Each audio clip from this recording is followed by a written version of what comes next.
Serial rapist murderer Terrence Leary must not be released on parole on the 18th of September. He is a dangerous criminal who attacked a woman just 5 months after he was released on parole after his first murder. He should not be released again. I'm calling on the Premier Chris Minns and the Attorney General John Daley to intervene under the Crimes Administration of Sentences Act 1999, Section 153, and make a submission to appeal the parole authority's decision.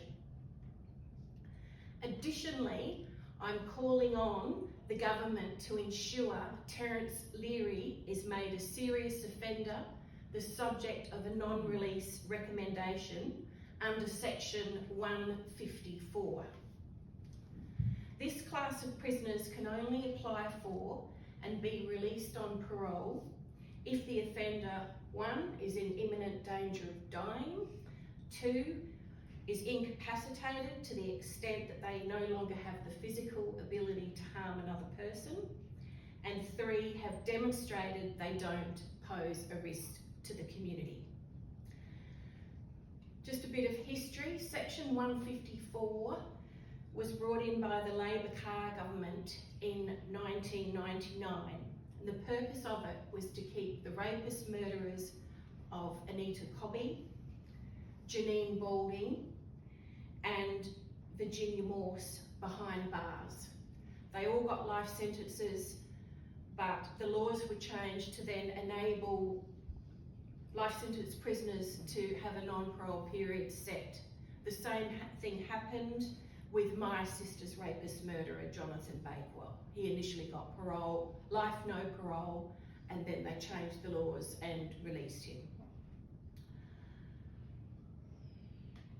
The purpose of it was to keep these murderers, as I said, rapist murderers behind bars.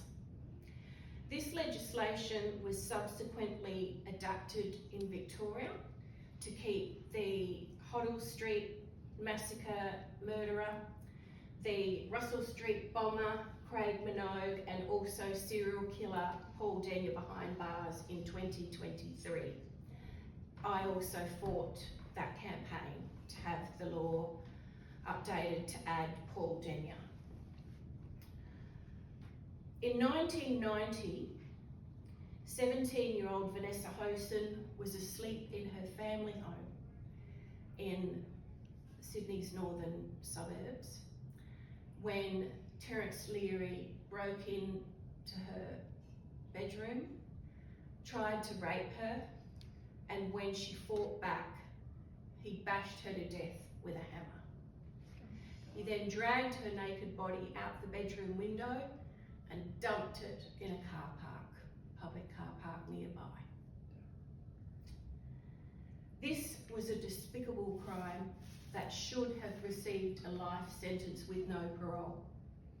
However, he was sentenced only 24 years and released after 22 years. He was released in 2012, and Vanessa Hosen's poor family, like mine, fought to keep him behind bars, begged the parole board to not release him, and yet they did. 5 months later, he attacked again. Poor woman was standing at the bus stop, 6 o'clock at night, waiting for a bus when he attacks her. He attempted to rape her and he was stabbing her repeatedly. She is only alive today because a motorist passing by called 000 and the police arrived in time to save her. However, and this is just how violent this man is, they had to taser him, use pepper spray and taser him to stop him. He started then fighting the police. This is the calibre of man that they intend to release on the 18th of September. He had been called a model prisoner. He had ticked all the boxes for rehabilitation. done his sex offenders program. He even got a university degree while he was in prison. He studied anthropology and sociology.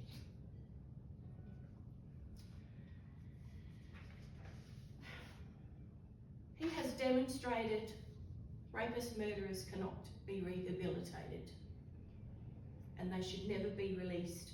Sex offender programs do not work on rapist murderers like Leary. It is also evidence that criminal psychiatrists cannot, for all their words, they cannot predict human behaviour. Yet the parole board are releasing him again. How can they justify this? This is why we need parole reform for community safety. So I'm also I'm calling on the New South Wales Government to expand Section 154 to add 3 categories of crime: murder with sexual assault, stalking or sadism, murder with abduction of a child, and multiple murders either at the same time or serial killers. These categories of crime need to be added to Section 154 to ensure that these murderers, these most heinous of murderers, are not released, ever. This will keep the community safe and it will give the families certainty that the person that murdered their loved one will not attack anyone else. It is well documented that victims of the murders I mentioned, involving 2 or more victims, domestic violence related or sexual violence and sadistic murders, they're gender hate crimes. They're crimes of femicide. And here we are in Australia with a crisis of violence against women. But they're not changing the laws. And this needs to be done. And it is well documented that those who murder while enacting these crimes, they're psychopaths. They're serial sadists and sexual sadists. And these are lifelong psychological traits that they can't be healed, they can't be treated. As I said, I am calling for this law reform, and